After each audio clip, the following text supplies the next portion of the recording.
I, 34, female, let my sister Julie, 28, female, move in with me a couple of months ago since she was in a really bad condition financially.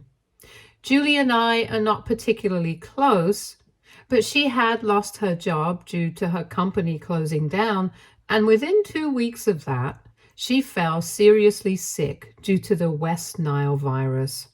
And after talking to my parents, I decided to have her move in with me for a couple of weeks so we could keep an eye on her, monitor her progress, and make sure that she was able to save up on rent, since evidently she wouldn't be able to go back to work for a few weeks. She was probably at her worst at this time, and I was the one who had helped her out, since our parents don't live around here, and she doesn't exactly have a lot of friends who are in a position to help. I didn't even look at it as a favor. I thought that this was just the right thing to do, especially since I could afford it. But she repaid me by having an affair with my husband. And on top of that, she actually had the audacity to tell me that I was the one who needed to leave the house so they could play happy family together because she was pregnant now. This happened a couple of days ago. Julie asked both me and my husband to sit in the living room so she could speak to us about something very important. I thought that she was finally moving out because she had recovered quite well in the past couple of weeks. And I thought she was going to tell us that she was finally rejoining work and was going to be out of our hair. Instead, she told me that she and my husband had been having an affair for the past couple of weeks, and right now she's pregnant. When I looked at my husband, I saw that he was just as shocked as I was. So clearly this was not something she had discussed with him before telling me about it, which explains a lot of things. Anyway, after she told me she was pregnant with my husband's baby, she told me that she could understand that this was probably a shock for me. And she was really sorry that this even happened. But at the end of the day, what's done was done. And now she would really appreciate it if I vacated the house because she would find it really weird to be around me the whole day in her current condition. I was furious, but I didn't let it show. I just quietly told her that I was not going to vacate the house because this is my property. And if anybody had to leave, it would be her and my husband. And they could play happy family wherever they wanted to because I was going to be filing for a divorce and I didn't even want to see them anymore. I spoke to her as calmly as possible, kept my anger under control, and tried to deal with the situation in a dignified manner because they had already caught me off guard, so I was not going to let them have the satisfaction of watching me freak out at them. Anyway, after I told her that this was my property and I would not be leaving, she told me that I would have to, and apparently she thought that I was kidding. But then my husband told her that I was indeed not joking, and told her that he was a stay-at-home husband, always had been, and he had apparently lied to her about everything that he had told her in the beginning. For context, my husband and I have been together for the past 8 years. We've been married for the past 5 years. And a couple of months after our marriage, I decided to take the leap and started my own business. With the grace of God, I've been doing very well for myself. And so my husband and I decided that he could stay back home and he could work on his writing career. For the past 4 years, he's been staying at home, working on his big novel and taking care of the household chores. We don't have any kids, so he doesn't have a lot to do. But all the property and everything, it belongs to me because technically I purchased it, and both of us thought that it was only fair for me to own everything. I bet he's regretting it now, though, because after he told Julie that he didn't actually own anything, and he had been lying about everything, she started freaking out at him and claimed that she had been conned. She started yelling at my husband, calling him a scammer and a liar, and entertaining as it was to watch her lose her mind at him, I wasn't interested in any of that at that point in time. I just wanted both of them out of my house. So I had to intervene, get them to stop yelling at each other, and tell them to get the heck out of my house that very instant. I was not even willing to give them any time. I just wanted them out of my sight. My husband is relatively smart. He knew that there was no way he was going to get out of this one, since there is nothing more important to me than my self-respect and dignity, and I was never going to take back a cheater. So he quietly went into the bedroom and started packing, but Julie decided to start begging on her knees, telling me that she was going to do anything it took to fix whatever had happened, but she just needed a place to stay. And since we were family, I couldn't just kick out a pregnant woman. Her bringing up the fact that we were family, that's what really ticked me off. So I grabbed her by the arm, got her to stand up and walked her to the door and then pushed her out. Physically, I was very rough with her, but I didn't care. I was furious at the fact that she had had the audacity to say that we were family and I couldn't kick her out. It really got to me. Once she was outside, she started begging me not to do this, but I slammed the door shut, and then I went to the guest room, started stuffing all her things in her bags, and in a couple of minutes, I threw those bags outside with her and told her to get lost, or else I would call the cops on her. She kept crying, but I just shut the door and went back inside, and a few minutes later, my husband walked out with his bags, telling me that he was really sorry about this, but I pretended not to hear him. Julie kept crying and begging on the porch for about an hour after he left, but I just put my headphones on and blocked her out. After a certain point of time, I couldn't hear her crying on the porch any longer, and I realized that she was finally gone. That very night, I spoke to my lawyer, told him everything that happened, and said that I wanted to file for divorce.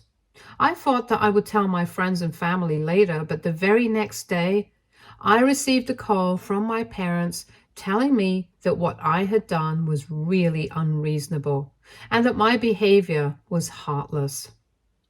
I found that very strange because so far, my parents have always treated me and Julie equally. It's not like she's the golden child or whatever, but the fact that they were actually defending her didn't sit right with me. They told me that it was heartless of me to kick her out when she was pregnant, especially when I knew for a fact that she was in between jobs right now and was recovering from a serious illness. So it would take her time to get back on her feet. On top of that, she didn't have anybody here who could take care of her as well as I could. All her friends were in the same boat financially and had their own work and family to worry about rather than taking care of her. So as her sister, the least I could do was forgive her for her stupidity and be there for her. Instead, I kicked her out and they thought that I was being really insensitive, especially considering the fact that she was pregnant. And to top it all off, it was my husband who had scammed her, and they said it as if it was my fault somehow. Apparently, my husband had been telling her that he owned everything and that he handled the financial situation at home because he was a really successful ghostwriter for novels and even film scripts. But since he didn't want the fame that came along with this, he kept himself anonymous. And my idiot sister actually believed all that. She started to think that maybe he was a hotshot, which is why she ended up seducing him. And since he was on a power trip, my husband never said anything about the truth either. Then, when she got pregnant, Julie figured that it was finally time to let me know that she had been having an affair with my husband so the two of them could kick me out. Unfortunately, that plan backfired, especially since she hadn't even discussed anything with my husband before confronting me with the truth. And essentially, she screwed everything up for herself and my husband. Anyway, I really don't understand how any of this is my fault. She brought this onto herself, and my parents' decision to pretend like she was the victim in the situation and that she herself had created was absolutely mind-boggling. So I fought for myself. I defended my decision to throw her out because she was the one who decided to have an affair with my husband, and regardless of whether he played a part in it or not, it was clear that she played an equal part. Both of them had teamed up and betrayed me together, so it didn't make sense for me to kick my husband out and then let her stay as if nothing had happened. And it didn't make a difference to me whether she was pregnant or not, whether she could work right now or not, because I had taken all of that into consideration before and let her stay with me for months. But she had thanked me by having an affair with my husband while staying under my roof. Besides, it wasn't even as though she was heavily pregnant and couldn't deal with anything. She was probably just a few weeks along, and I'm sure she could handle it. And even if she had been 9 months along, I still would have kicked her out because what she did was disgusting. After all, she was ready to kick me out when she thought that our house belonged to my husband, so why would I worry about her? But my parents just kept talking about that one point over and over again, especially highlighting how rough I had been with her, until I just got tired of them and I hung up. It was clear that they were not going to move on from that, and since we haven't spoken to each other. But now I'm beginning to think that maybe I didn't do the right thing. AITA for kicking my pregnant sister out of the house because the baby belongs to my husband. Update 1. Hey, thank you so much, everyone, for all the support and the comments. I really needed that since I had seriously started to doubt myself. But I really don't need to. I blocked my parents yesterday. I really don't need that sort of negative energy in my life, especially right now since I'm already dealing with a lot of stuff. I can't stop going to work to recover from what's been going on in my personal life. I'm the boss. I'm just going to have to put on a strong front and deal with it. So at work, it's been business as usual. But as soon as I come back home, I just crash because emotionally I'm just devastated. I didn't let any of the cracks show for the past couple of days, but now it's really starting to hurt. My lawyer and I filed for divorce a couple of days ago, and soon enough, I think my husband will be served. I know he's not going to contest the divorce. He knows me well enough to know that if he does, I'm going to make sure that he pays for it. But at the end of the day, it still hurts. Winning the divorce is not going to make the situation better for me automatically. I just can't imagine why, after 8 years of being together, he had to have that affair with Julie. I really believe that we were in love. I genuinely thought that we were going to be together forever and grow old together. But now I'm doubting everything that we have had in the past couple of years. Maybe this is not even the only person that he cheated on me with. Maybe this is just the first time that he got caught. And even the thought of that makes my heart hurt, but there's not much that I can do about it apart from just accept it and try to move on. He is the only person who hasn't tried to contact me after he got kicked out. My parents have, and so has Julie, but that's different because I know that they only want me to take her back in so that she can continue staying here for free. It's really shocking that even after she has done so much damage, she still has the audacity to expect me to help her out. And it's actually even more insane that my parents are siding with her right now. In my post, I spoke about how my parents had never had a favorite child. They had always treated me and Julie equally, but right now, I honestly don't know what to think about this. I don't have any expectations from Julie herself. I had already said that we were never very close, and the only reason I had helped her out was because I knew that financially it was not going to be a big deal for me, and we already had a spare room at home, so why not? And that's what my parents had wanted as well, so I didn't see a problem with helping her out, since that's what family does. But I never really expected anything great in return from Julie, at least. However, with my parents, it's a different story. Given how they've always been reasonable and fair, I expected them to be upset with Julie. And I'm not saying they aren't. From the conversation that we had earlier, it was clear that they were not happy about how Julie had chosen to go about the situation. But they kept insisting that the damage had already been done, and now the only thing that we could do was just accept whatever had happened and try to move on with it. But accept how?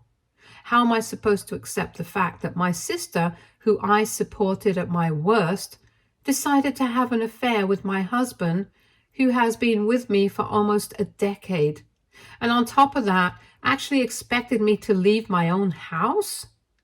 It's bizarre to even say out loud, and I'm somehow supposed to accept it and help her out even now.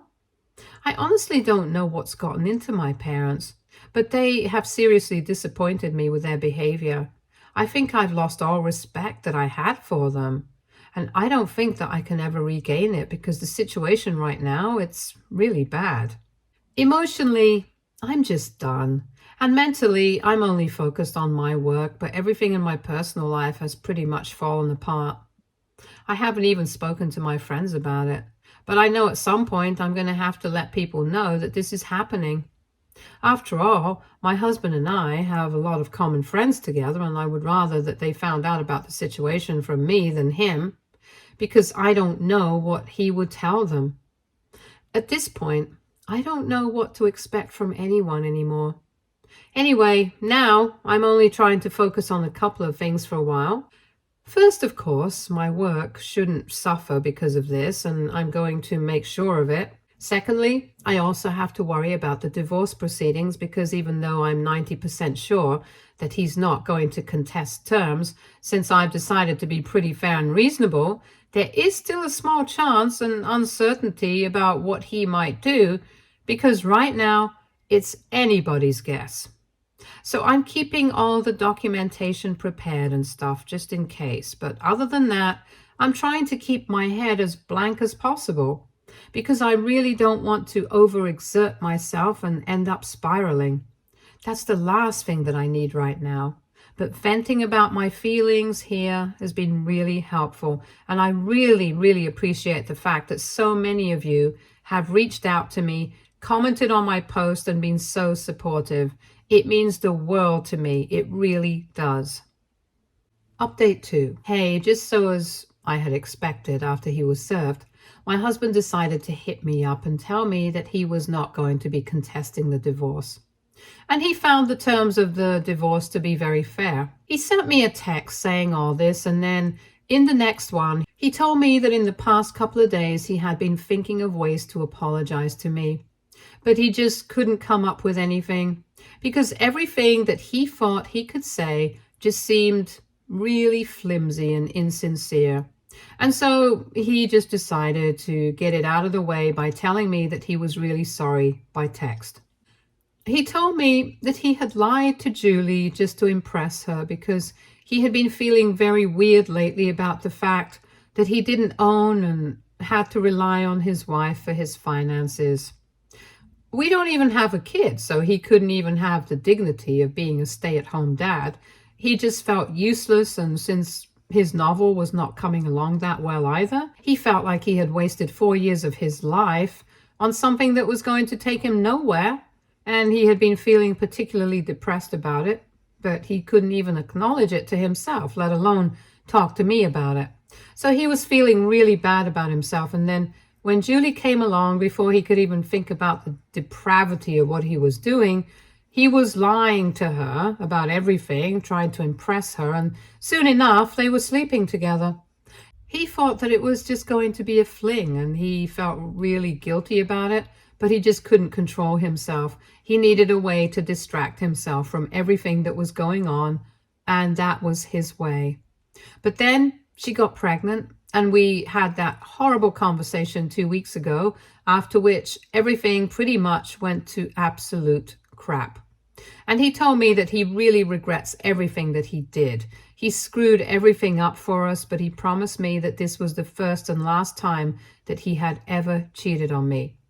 This had never happened before, and he really needed me to trust him on that, and maybe sometime in the future, if I could, then he wanted me to forgive him for everything that he had done wrong.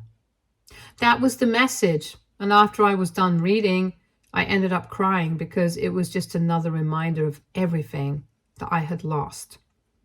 I thought that I had this man who I loved and who loved me. But within the span of one day, I lost all of that. And trust me, it's not easy to deal with it. I know that every person who has ever gone through a divorce or been cheated on, they'll probably know exactly what I'm talking about. I can say a bunch of horrible stuff about him, make myself hate him for now, but at the end of the day, it still hurts. I hated myself for crying over that text, but at least after I was done crying, I got the strength to block him without replying. Because to be honest, even though I was very upset about everything, he did not deserve a reply, and I was not going to forgive him. Especially not right now when everything is just so fresh. After a while, I actually started feeling a bit annoyed with everything that he had said because all he had to do was just talk to me. I, for one, had never ever made him feel bad that he was choosing to stay at home and work on his novel. I'm not a very creative person myself. I've never been one for writing and stuff, apart from right now, since I really have to get these things off my chest. But I respected his creative side, and I didn't see anything wrong with him staying at home. I could understand that maybe his fragile male ego couldn't handle it. Maybe other people had made comments and things, and maybe he just became bitter. But the least he could have done after 8 years of being with me was at least let me know what he was going through, and then maybe we could have worked it out together. But he chose not to. He chose to let himself suffocate without letting me know anything, and then he chose to distract himself by entertaining Julie and her advances. The more that I think about it, the more disgusting and pathetic I find it. The fact that he lied to her about so many things just to make himself seem bigger and better. I loved him the way he was, but that was not enough for him. He had to go out of his way to make himself seem more impressive with a bunch of lies and then cheat on me with my sister. This is just never going to make any sense to me, at least with Julie. I could understand her motive. She wanted to live my life and get ready without putting in any work, and she thought that she could do that by getting pregnant and moving in with my husband, the supposedly rich guy. But with him, I just don't know why he did it and ended up ruining everything that he had. And I think that that's punishment enough. Who he is bad enough. I don't have to punish him more, so I can just choose to ignore his existence now. In a few months, I'll be done with divorce, and then I'll just never have to see him or think of him again. Update 3. Hey, so it's been a couple of days since my last update, and I was having a quiet few days. But then today, in the morning, my parents showed up at my house. I found it strange because in the past few years after they moved back to my dad's hometown to run the family business with my uncle, they would hardly ever visit. And it was mostly Julie and I who would have to go see them. So the fact that they had taken a flight and came to visit me was a big deal in itself. But I knew that they were only here to talk about Julie. And that's why when I opened the door, I told them that if they were here to talk about her, then I really didn't want to entertain them. After all, there's only one Sunday every week, and I really didn't want to waste mine by going over the same things again. I had said whatever I had to, and so had they. And right now we had nothing more to discuss with regard to that situation. And I also made it very clear to them that I would only let them in if they apologized to me for everything first, because I believed that the way they had behaved with me, the way they had tried to constantly guilt trip me into believing that I had treated Julie badly when it was she who had screwed up everything, it was not right. So they could either apologize to me right now or they could leave. I made my boundaries very clear. But my parents told me that they had come specifically to talk to me about Julie, and I couldn't just weasel my way out of it by pretending that I was too busy. They told me that we had to discuss this because as family, We couldn't treat each other like this. Once again, they were bringing up the whole family thing, and just like with Julie, I lost my temper with them as well, because this is not how families treat each other, at least as far as I'm concerned. Even though I'm not very close to Julie, she was family, so I helped her out. But instead of respecting that and being grateful to me, she literally had an affair with my husband. Is that seriously how a family is supposed to treat one another? And if she can do that to me, why am I supposed to be kind to her even after that? She destroyed my marital life, and I know that my husband had an equal part in it, but so did she. And I don't have to forgive her just because she's family. She didn't think about me before doing what she did. So why exactly am I supposed to do that? At least I had valid reasons and explanations. She didn't. I totally put my parents on blast, and they kept trying to fumble and come up with arguments, but I didn't even let them speak. I just steamrolled all over their arguments, and after I was done, my mom had literally been reduced to tears, and she just kept repeating that I couldn't talk to them like that. But they were on my turf. I could speak to them however I wanted to, especially because they had decided to get on my nerves this morning, even though they already knew that there was no need to discuss this since my personal life was already pretty bad. I didn't need them adding fuel to the fire. I had already warned them when they showed up that I was not interested in talking about this, but they had still decided to test me. So they really had no right to pretend that they were very hurt by whatever had happened. They should have been expecting exactly this sort of outburst. Anyway, after I was done yelling at them, my mom was sobbing so hard that my dad just told me that he never wanted to speak to me again because clearly I had lost it. And then he walked away. But I don't care. They can believe that I'm crazy. I know that I'm not, and that's enough for me. If anything, they are the ones acting crazy right now. And that is all that I need to know. Update 4. Hi, so it's been a month since my last update, and I haven't been in touch with anybody from my family, not Julie, and definitely not my parents. I'm guessing that now they are funding her, so good for her, I guess. As for my soon-to-be ex-husband, I heard from a couple of people that he is living with his parents now. And after this has been finalized, he's going to be moving out of state. By now, pretty much all our friends know exactly what happened, and they have started cutting him out of their lives, most of them at least. Some of them don't want to get involved and remain neutral, but I don't really care. All I know is that my life is slowly but steadily getting back on track. And I'll do anything to protect my peace now. I'm not exactly happy, but at least I'm content, which is an improvement from last month. And slowly, I know that I am going to be happy again. I'm keeping my fingers crossed. Stay tuned for more stories from our girl relationships.